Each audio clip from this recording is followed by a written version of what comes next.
Olá, meu nome é Luiz Fernando e começa agora o Alba Debate, programa de entrevistas e discussões aqui da TV Alba. Hoje a gente tem o privilégio de receber o deputado estadual Bira Coroa e o professor, mestre em História, Rodrigo Lopes. A gente vai conversar a respeito do 20 de novembro, do projeto de lei do deputado Bira, torna o 20 de novembro feriado na Bahia, sobre racismo estrutural, sobre ascensão, sobre sociedade, sobre democracia e sobre a necessidade que temos de tornar essa sociedade da gente mais justa. Esse é um debate que, na verdade, vai ser muito mais uma discussão, um catado, um amontoado de ideias para acrescentar no debate que nós travamos na sociedade. Então, quero agradecer a presença dos nossos dois entrevistados e dar a palavra ao deputado Bira Coroa para que ele fale um pouco a respeito do projeto de lei, nos traga essa história, a história que fez com que ele formulasse esse projeto, e logo depois eu passo a palavra para o nosso entrevistado também, nosso convidado, Rodrigo Lopes, para que ele possa falar um pouco a respeito disso e outros assuntos.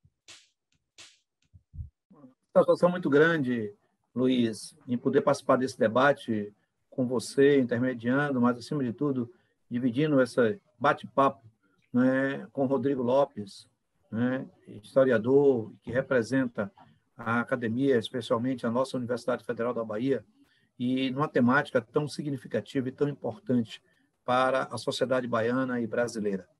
Eu quero também fazer uma pequena correção, que eu estou aqui, né, acompanhado de Gilmar Santiago, né, foi secretário de reparação do município de Salvador, vereador por 3 mandatos, e que também tem uma história de recorte nesse contexto de combate ao racismo, né, e também com G2, né, que é, né, diretor de cultura do nosso município de Oriçanga. Então, além da nossa assessoria, os companheiros estão aqui nos visitando e aproveitando, né, participando também, né, desse processo. Mas eu estou sendo muito breve, Luiz. A 20 de novembro é uma data que surge lá no meado da década de 70, quando inicia-se no Brasil um debate mais intenso para o combate ao racismo e pela afirmação, né, nossa, negra, no contexto. Primeiro, buscando a visibilidade, que antes a gente não conseguiria, não sequer, né, deslumbrava esse processo.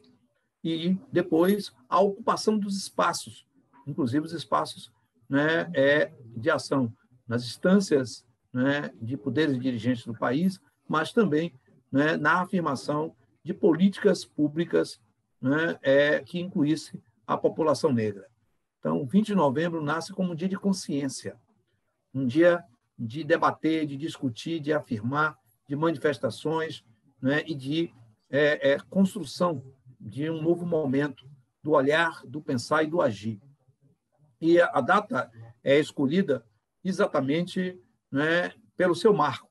20 de novembro celebramos a morte de Zumbi dos Palmares, né, um dos heróis nacional, que até muito tempo ficou no anonimato, até considerado, né, como um marginal ou marginalizado no contexto da sociedade, né? Aquele que, né, simbolicamente fez a resistência e a afirmação no Quilombo de Palmares.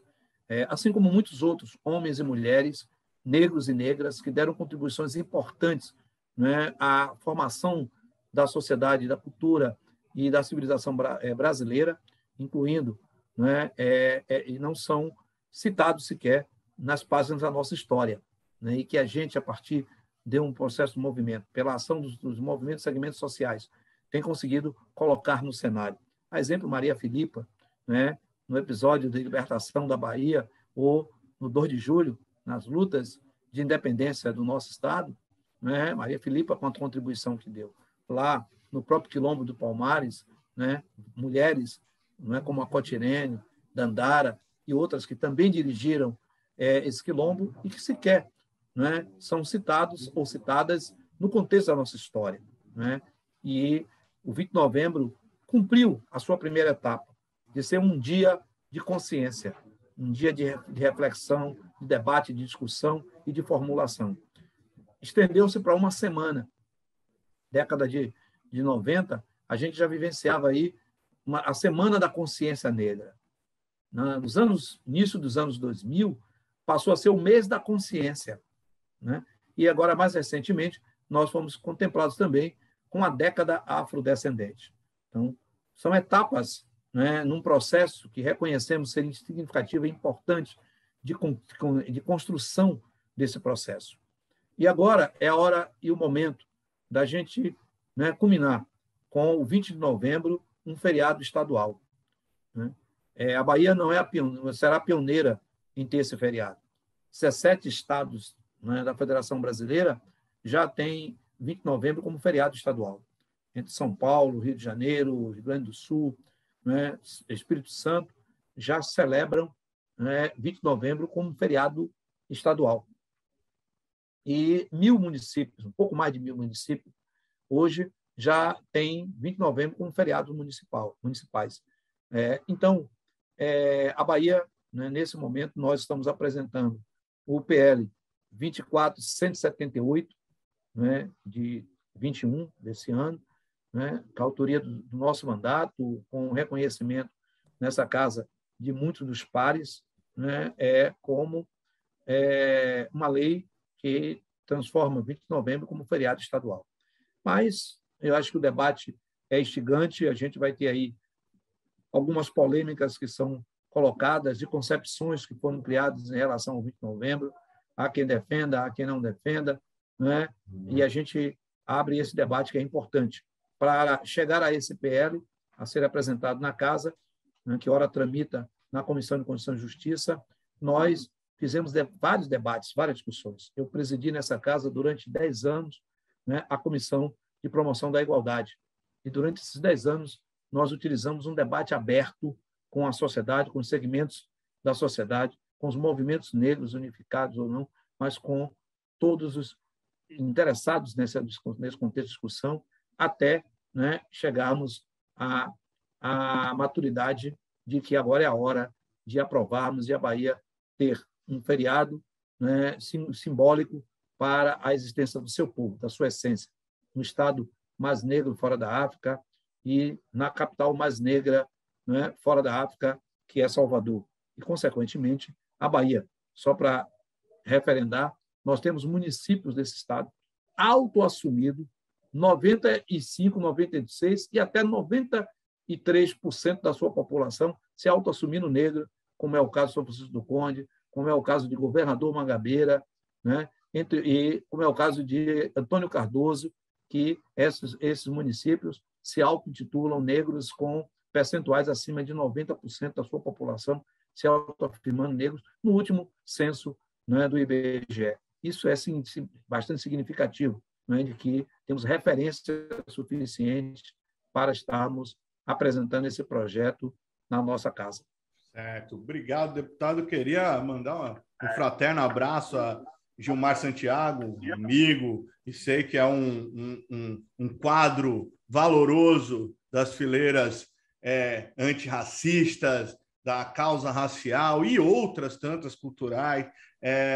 O G2 eu não conheço, é G2, né, que está aí também, que é secretário de Cultura. Mais um forte abraço, fraterno abraço. Logo, logo vamos convidá-lo para bater um papo aqui a respeito das nuances das secretarias municipais. E, professor, eu queria franquear a palavra para o senhor perguntando o seguinte: feriado. O feriado ele tem acontecido no país como um momento não apenas de celebração, mas de curtição, diante de um cenário tão duro, de um cotidiano tão difícil que as pessoas atravessam. A gente vai problematizar, a gente vai trazer diversos elementos aqui relacionados à necessidade de marcar a data, mas o feriado é importante nesse sentido? Na sua avaliação, o feriado é preponderante para celebrar a data que é importante, a data que é fundamental no processo histórico? É só provocação, precisa tê-la. Bom, então vamos lá, né? Deixa meu abraço para a Bira e dizer que eu sou um dos entusiastas do projeto, né? Então, na verdade, eu não vou levantar muitas polêmicas em relação ao projeto, ao tema do projeto em si, porque eu concordo completamente com ele.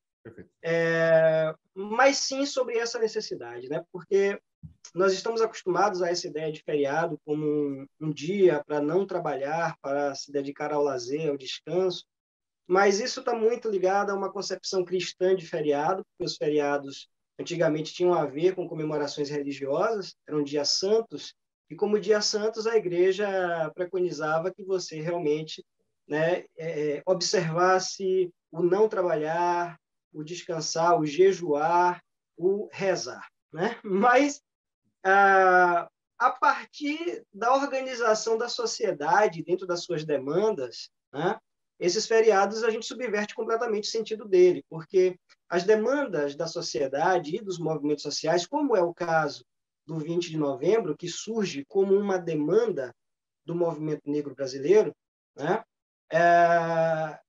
ele precisa ser usado de outra forma. Então, não é um dia para se descansar, é um dia para se conscientizar, tanto que ele leva o nome de feriado da consciência negra, né?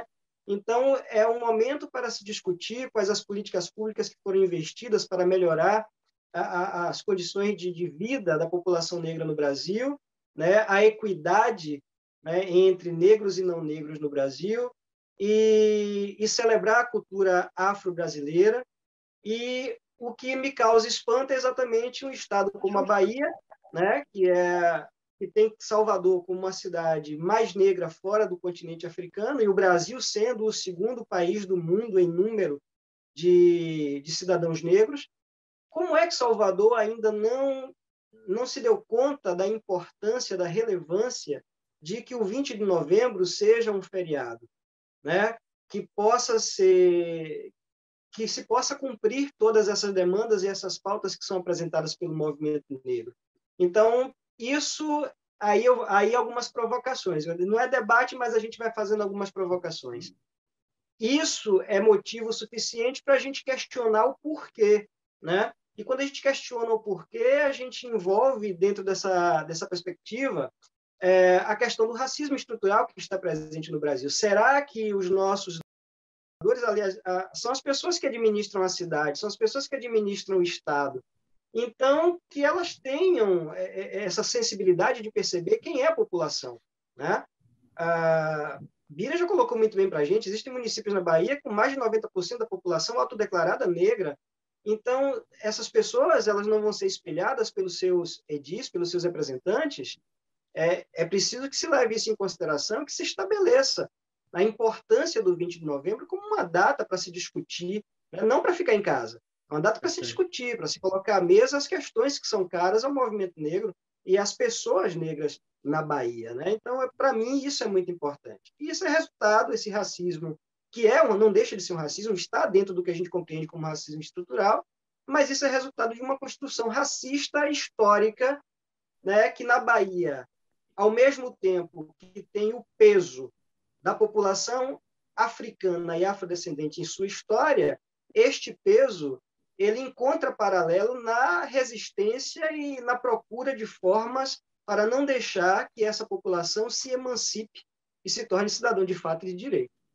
Perfeito. Ó, a gente tem 13 minutos de bloco. Eu vou chamar um intervalo aqui, agradecendo, falando para que todos continuem aí. É bem rapidinho. O Alba Debate vai e volta num pulo. É bem rápido. A gente volta debatendo e aí eu vou querer aprofundar a respeito do racismo estrutural, trazendo para a nossa realidade, falar um pouco do professor. Vamos trazer esse debate e vamos aprofundá-lo. A gente volta já já.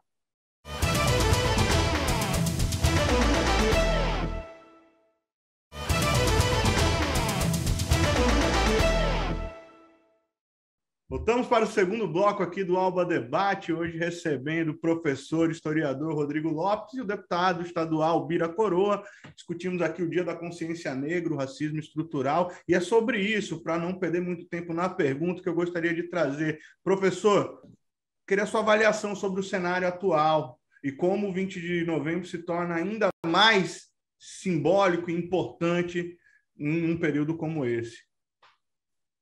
Olha, é complicado porque não dá para você pedir para um professor de história que ele avalie a atualidade sem que ele possa fazer uma contextualização. Fique à vontade. Eu acho isso importante, porque eu digo sempre que eu sempre aceito com muito bom grado esses convites para a gente discutir história, que eu acho que isso a nossa população tem carência, né, de profissionais, de historiadores que possam discutir com competência, né, a história do Brasil, a história da Bahia. Quando eu digo para vocês que o racismo estrutural ele é um processo, ele é uma construção histórica, né, isso é apenas chover no molhado, porque a gente conhece a história do Brasil e a gente sabe o quanto a história do Brasil ela está impregnada pela consumição de milhares, milhões de vidas de pessoas que foram transladadas de um continente para outro. Isso é uma coisa que, no montante que foi feito, no volume que foi feito, foi a primeira vez na história que aconteceu isso. O tráfico transatlântico africano, né, de pessoas escravizadas na África e transladadas para o Brasil, ele foi cruel em todos os sentidos, né? E aí aproveito, inclusive, para pedir cuidado nas leituras que as pessoas têm em relação a isso, porque, inclusive, na semana passada, saiu uma matéria num jornal importante de circulação nacional, em que um pretenso historiador diz que existiam mulheres negras que tinham uma condição de vida muito boa, né? E que isso poderia legitimar um discurso de que a escravidão foi mais amena do que o que nós, historiadores, pesquisamos e afirmamos o tempo inteiro. Então, não dá para a gente pegar uma exceção e transformá-la em regra. Existiram milhares de casos diferentes de possibilidade de ascensão social, a gente nunca negou isso. O que a gente fala é que, no contexto geral, a crueldade ela se impôs com um tipo de escravização que era completamente nova, porque a escravidão ela é um processo, ela é uma marca na história da humanidade, em todas as regiões do mundo e em todas as épocas históricas. Então, você vai encontrar escravidão no Egito, você vai encontrar escravidão em Roma, na Grécia, na Mesopotâmia, você vai encontrar escravidão na Ásia, você vai encontrar entre as civilizações pré-colombianas aqui na América, e vai encontrar na África também. E por que é que falar sobre isso? A pré-existência de uma escravidão na África deve ter um peso maior, né? Deve servir de falácia para você tentar amenizar a situação da escravização de africanos. Não, porque a gente precisa colocar um ponto diferencial em relação à escravização de africanos para o Brasil, por exemplo. Foi uma escravização que seguiu um modelo mercantil, um modelo capitalista, onde a humanidade do sujeito lhe é retirada, né? E ele é tratado como coisa, como gado, como um animal, onde aquela vida não valia mais do que ela custava em moedas. Então, isso é importante a gente dizer. E a lógica do tráfico, durante os mais de 300 anos que ele existiu, foi essa. Lucro para traficantes de escravos e lucro para senhores escravocratas no Brasil. Então, tudo isso foi justificado religiosamente. A igreja justificava a escravização de africanos, né? Isso foi justificado ideologicamente na construção de um ideal de nação no Brasil a partir do século XIX, principalmente a partir da nossa independência, em 1822, quando se tenta contar uma história do Brasil, se tenta e se consegue, porque essa história é contada até hoje, uma história branca, uma história elitizada, uma história que busca apagar esses outros sujeitos indígenas e africanos e afro-brasileiros, da produção, dos ganhos, dos avanços científicos e tecnológicos que houveram aqui no Brasil. Então, tudo isso coloca estes sujeitos, e aí eu vou me referir especificamente ao povo negro, como marginalizados da história e para os quais não se deu devida visibilidade ainda, em que pese o trabalho árduo que o movimento negro vem fazendo há décadas no Brasil. Perfeito. Mas a gente teve a negação de um processo educacional para os afro-brasileiros, né? Oficial.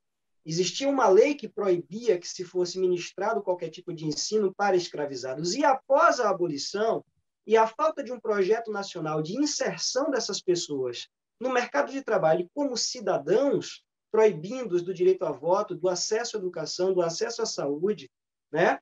De mercado para trabalho, essas pessoas continuaram em situações de subemprego, continuaram em situação de marginalização, expulso para as periferias, né? Então, de empobrecimento completo.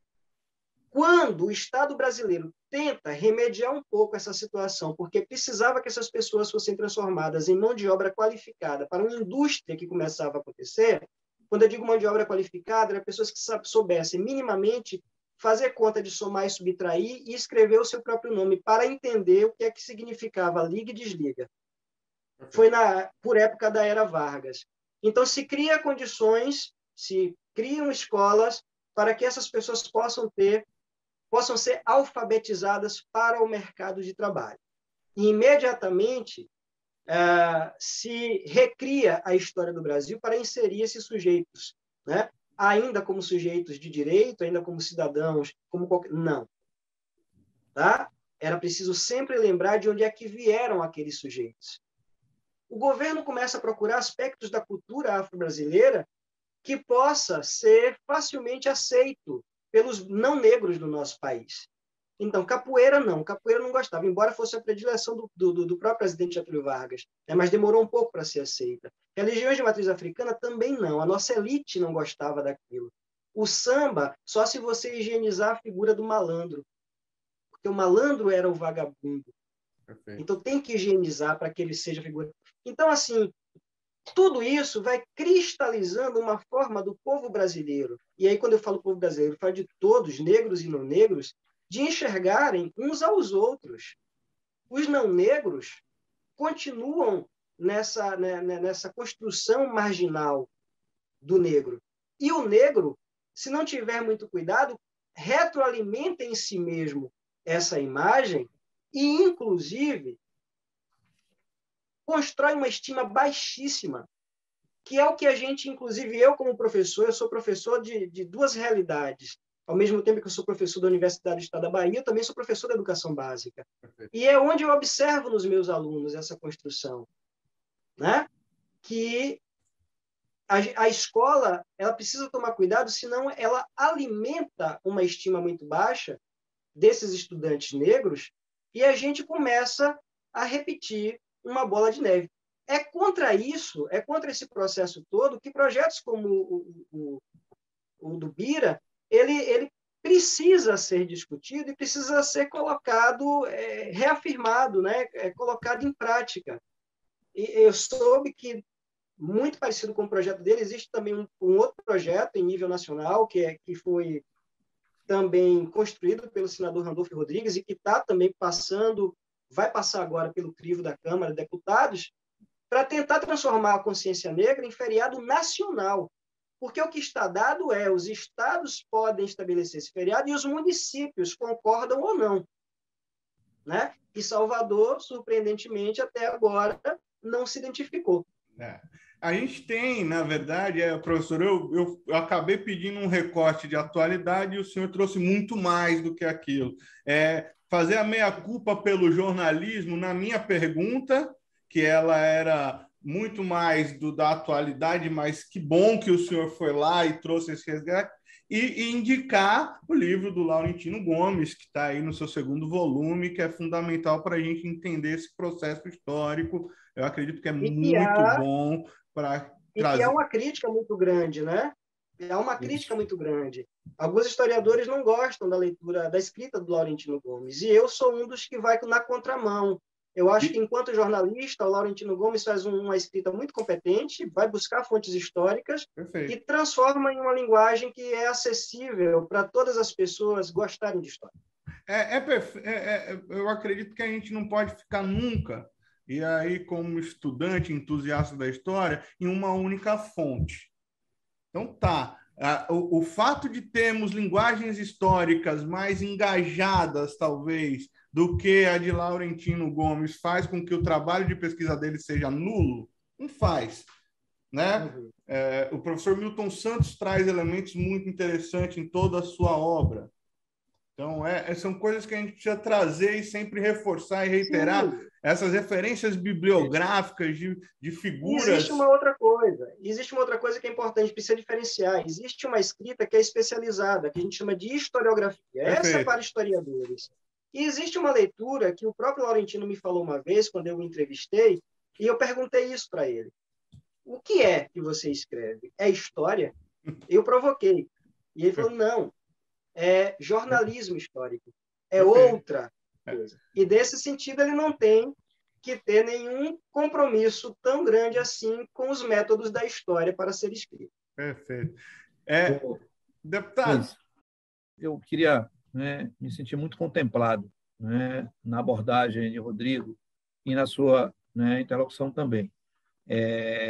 Eu sou biólogo de formação, mas tenho uma base da história como fundamento para a consolidação de toda e qualquer linha de conhecimento, né? E estive vereador em Camaçari e as pessoas confundiam como se eu fosse, né, historiador, exatamente porque a gente trabalhou um perfil de retomada da identidade sociocultural do nosso município, do nosso povo, né? E tenho feito isso no contexto.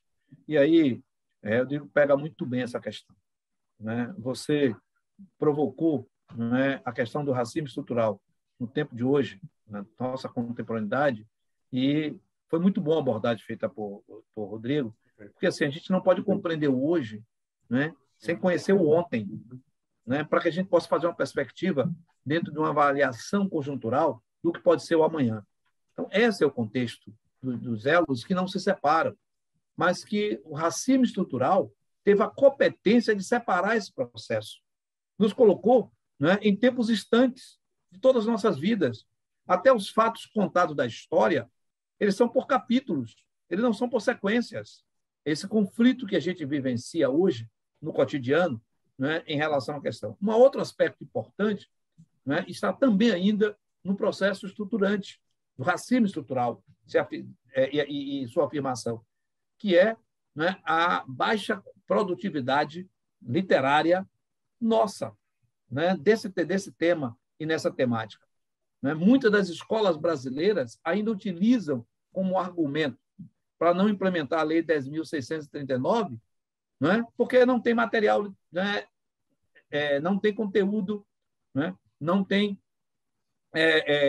vamos chamar, material didático que possa ser implementado, que não é real, que não é verdade, mas é um fato, né, que é utilizado no mesmo slogan ou na mesma proporção que os nossos, né, familiares, né, de gerações mais antigas, avós e bisavós, trabalharam na nossa concepção. Eu pego sempre um exemplo muito claro, né? Até pouco tempo, a cultura era de que não se podia utilizar determinadas frutas com leite, né? E essa é uma prova de racismo estrutural, de domínio econômico, porque o leite, né, era o ouro da mesa dos brancos, da mesa dos dominantes, né, para o queijo, para a manteiga, ou para, né, embranquecer o café. Né? E quem é que ordenhava a vaca? O negro, né, que tinha o privilégio de ter o primeiro leite, o leite quente, ainda né, da teta da vaca, mas ele estava condicionado a não consumir, porque no seu subconsciente aquilo era um veneno, porque ao amanhecer, antes de ir lá, né, ordenar a vaca, chegar no curral, ele passava por uma jaqueira, né, por uma mangueira, por um mamoeiro, né, e utilizava a fruta, que era o alimento, né, de maior disponibilidade para ele, já que na casa grande, né, ele não tinha essa total liberdade e esse direito de consumo.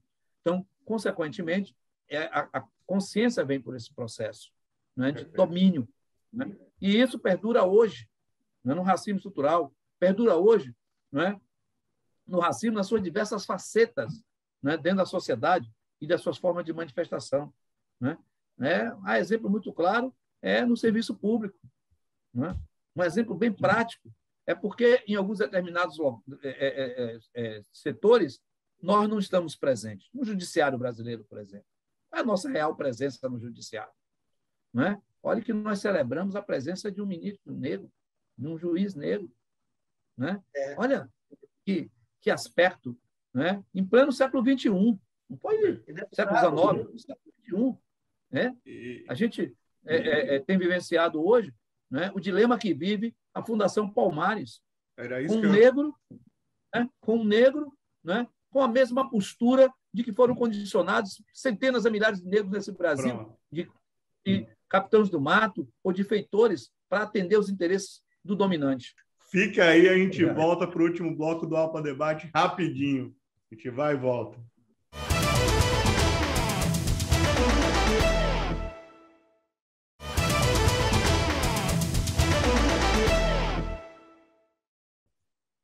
Voltamos para o terceiro e último bloco deste Alba Debate com o professor Rodrigo Lopes e com o deputado estadual Bira Coroa. E aí eu já passo a bola para o deputado para ele falar um pouquinho sobre aquilo que ele encerrou o segundo bloco dizendo. Primeiro, eu quero reafirmar, né, que nós estamos vivendo um momento de muita dificuldade, né, porque a política implementada atualmente no Brasil é para desmontar conquistas fundamentais e estratégicas da sociedade civil organizada e da classe trabalhadora como um todo. Eu costumo dizer que esse presidente daí não é um louco, ele é um predestinado. Ele vem com um objetivo, de construir um processo de avanço democrático vivido pelo povo brasileiro e pela sociedade brasileira, em detrimento de implementação de um fascismo. Quando eu chamo de fascista, eu estou referendando a um regime autoritário, sem escrúpulo algum, e que não tem compromisso social. E isso está muito claro no contexto. E é lógico que as principais conquistas, ou os avanços que mais incomoda ao fascismo, é a igualdade de condições, é acesso e direitos a todos. E aí vem um desmonte. E é lógico que a Fundação Palmares passa a ser um instrumento estratégico para a afirmação nossa, negra e negros. A partir da Fundação Palmares, mais de 5.000 comunidades foram visibilizadas como quilombolas no país inteiro. Antes, sequer eram citadas. Tinham sequer direitos e acesso a políticas.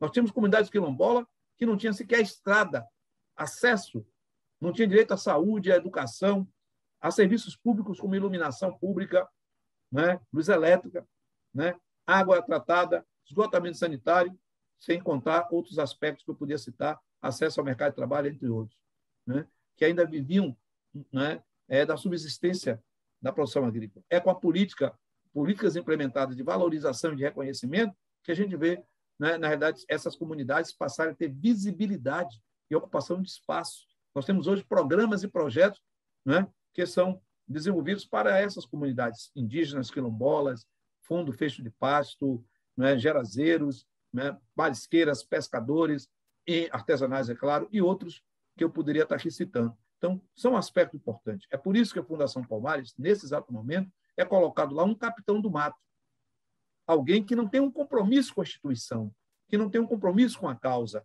mas que veio lá para desmontar, vem a serviço da elite e também dos interesses do capital, prioritariamente internacional, para desmontar, porque é exatamente pela visibilidade e pelo reconhecimento de um instrumento tão importante como a Fundação Palmares, é que nós tivemos aqui diversos programas e projetos direcionados para esse setor da sociedade, e inclusive na questão econômica. Hoje nós temos uma produtividade em diversas áreas, do artesanato, da agricultura familiar, posso dizer, da agroindústria familiar, a partir dessas experiências, do turismo, entre outros aspectos que eu poderia dizer, entretenimento, lazer, cultura, que passam a ter visibilidade e disputar mercado de sobrevivência econômica, no contexto dessa sociedade. Então, esses são aspectos importantes. Por isso que a Fundação não é um casuísmo, não é mais um louco colocado no lugar errado. Não, é alguém colocado para fazer o que ele está fazendo. O que me chama a atenção e que me deixa muito incomodado é que a nossa sociedade não conseguiu ainda se indignar a essa situação, não reagiu ainda devidamente a esse aspecto, e ainda se permite a ser pautado, e aí eu quero abrir um aspas para fazer uma crítica, inclusive, à grande mídia, às farpas que são colocadas e não ao fato central, não ao ângulo da questão, que é exatamente fazer o enfrentamento ao racismo e garantir as conquistas que foram atribuídas a partir dali. Nós também temos conquistas importantes, que algumas delas também ameaçadas. Nós chegamos a ter o Estatuto da Igualdade Racial no Brasil, extremamente, posso dizer, remoldado para atender aos interesses dos mesmos dominantes, mas que ainda é um referencial e é uma conquista, não posso negar. Na Bahia, por exemplo, nós temos o Estatuto da Igualdade Racial o mais avançado do país, porque nós conseguimos assegurar aqui capítulos importantes que não são versados no nacional, como, por exemplo, o combate à intolerância religiosa. que tem permitido se pautar, né, exatamente sanções, né, da criminalidade do crime racismo, que é um racismo, mas, acima de tudo, não é, religioso, porque, na realidade, é a intolerância como um todo. Mas nós tivemos também capítulos importantes, como a preservação da nossa identidade sociocultural, como o Ouro Negro, né? Extremamente importante. Um capítulo que versa no reconhecimento dos fazeres e saberes. Lembrem que a própria academia brasileira, né, estava se permitindo a ser um instrumento para alienar os saberes populares, né? Quando se puxou uma campanha nacional para que ministrar capoeira tinha que ser um professor de educação física, né? Desmerecendo, inclusive, né, todo o legado histórico-cultural de perpetuação dessa arte até os dias de hoje pelos mestres, na sua grande maioria analfabetos. Curió, né, que é, sem sombra de dúvida, né, doutor honoris causa, né, é um mestre que veio se alfabetizar aos 52 anos de idade, né? Então, isso demonstra para a gente o papel e a importância desse contexto e do enfrentamento que temos que fazer para não perder o que você disse ali, né? Autoria do nosso tão forte Edson Gomes. Vamos, amigos, lutem, a gente não pode perder o que já conquistou. Então, nesse contexto aqui, eu queria chamar a atenção de que nós temos grandes avanços. A Bahia, no tempo moderno, no tempo de hoje, é o único estado brasileiro que ainda mantém um instrumento no staff de secretaria, né, de promoção da igualdade. Né? Lembre-se que nós chegamos na era Lula e Dilma a ter um ministério, com uma secretaria, com o staff de ministério, depois um ministério, né, de promoção da igualdade, que foi extinto, né, logo no episódio, né, do golpe de Dilma e, consequentemente, com Temer, e que hoje, né, não chega sequer a ter um departamento para atuar nesse segmento ou nesse setor. Né? Nós tivemos vários municípios que chegaram ao staff de secretarias ou departamentos. Muitos deles mantêm, mas alguns hoje já não existem mais. Professor, as universidades têm um papel fundamental na pesquisa, no desenvolvimento de conhecimento e também em trazer aquele conhecimento, como dos mestres citados pelo deputado Bira, né, que são pessoas que têm profundo conhecimento popular sobre determinada conteúdo, determinada situação, determinada da capoeira, do samba, da cultura, enfim, da agricultura, de diversos aspectos, e tentar trazer isso para dentro de uma produção que esteja atrelada. Isso tem acontecido mais? Essa interseção está de fato acontecendo? Isso é um progresso? A universidade está atenta a isso? Está comprometida com esse tipo de conhecimento? Porque o que a gente vê é um tecnicismo muito grande, cada vez mais se cobrando que as universidades se tornem braços do Vale do Silício, né? Mas uma coisa não impede a outra. Né? A gente precisa trazer esse conhecimento popular para o século XXI, senão a gente está perdido. Né? Se a gente não criar essas interseções e esses lastros de produção de conhecimento, a gente vai ter uma dificuldade enorme lá na frente de preservação de tradições, culturas e afins. Eu queria saber a sua opinião a respeito disso, de como a universidade tem lidado com isso e contribuído para que essa cultura seja preservada e desenvolvida dentro de uma lógica de produção de conhecimento. Veja, a universidade está muito atenta, pelo menos as universidades públicas. E as universidades baianas estão muito atentas. Né? Eu posso falar pela universidade que eu atuo, que é a Universidade do Estado da Bahia, que está em vários territórios de identidade, né? Em muitos campos aí pelo interior da Bahia. E o sentido da UNEB, inclusive, estabelecer cursos como o curso de História em cidade do interior da Bahia é para privilegiar exatamente que esse conhecimento, né, desses grupos, né, ou como gostam de dizer, dessas minorias, que nunca foram minorias, porque quando se juntam viram maioria. Né? E que esse conhecimento ele seja trabalhado, né, ele seja escrito e ele seja multiplicado. Né? Então, a universidade caminha muito junto com os movimentos sociais organizados, se retroalimentando o tempo inteiro. Mas eu queria, antes de continuar falando sobre a universidade, porque a fala do Bira ela me tocou muito, quando ele fala sobre o fascismo e quando ele fala sobre o diretor da Fundação Palmares, né? E ele chama de Capitão do Mato, que é uma sutileza muito perversa, né? Assim, eu concordo completamente, o que é fascismo, né? E o fascismo, ele é cruel dentro das sutilezas que ele utiliza. Então, não bastava o desmonte de todos os avanços que a Fundação Palmares proporcionou ao longo das últimas décadas, mas tinha que ter um negro para fazer isso. E como é que a gente cria um capitão do mato? A gente cria um capitão do mato exatamente através de uma educação deficitária nesse sentido, da educação que não vai trabalhar a autoestima desse afro-brasileiro. Então, isso sempre foi um problema. Eu falei isso no bloco passado, e aí eu retomo para a gente puxar esse tema agora, porque entre as coisas que, a partir da redemocratização do Brasil, foi colocado na mesa para ser discutido em termos de educação, era uma educação inclusiva e multicultural. E o movimento negro estava ali, né, também lutando para ser enxergado, porque tinha demandas próprias. Então, a gente tem uma LDB que gerou outros documentos, que gerou a Lei 10.639/03 e que estabeleceu a obrigatoriedade de se trabalhar com história e cultura afro-brasileira nas salas de aula da educação básica. Então, quando o professor Bira traz para mim assim, os professores reclamam que não tem material, beleza. Tem material. Encontrar material é outra coisa. Ter ele disponível é outra coisa. Mas existe uma coisa pior que para mim não cabe, e eu falo isso para os meus colegas sem medo nenhum, de dizer assim, quando nos formamos professores, tem uma coisa que a gente vai levar para o resto da vida, a gente nunca deve parar de estudar. Perfeito. O professor não para de estudar. Ele tem que se atualizar e ler o tempo inteiro.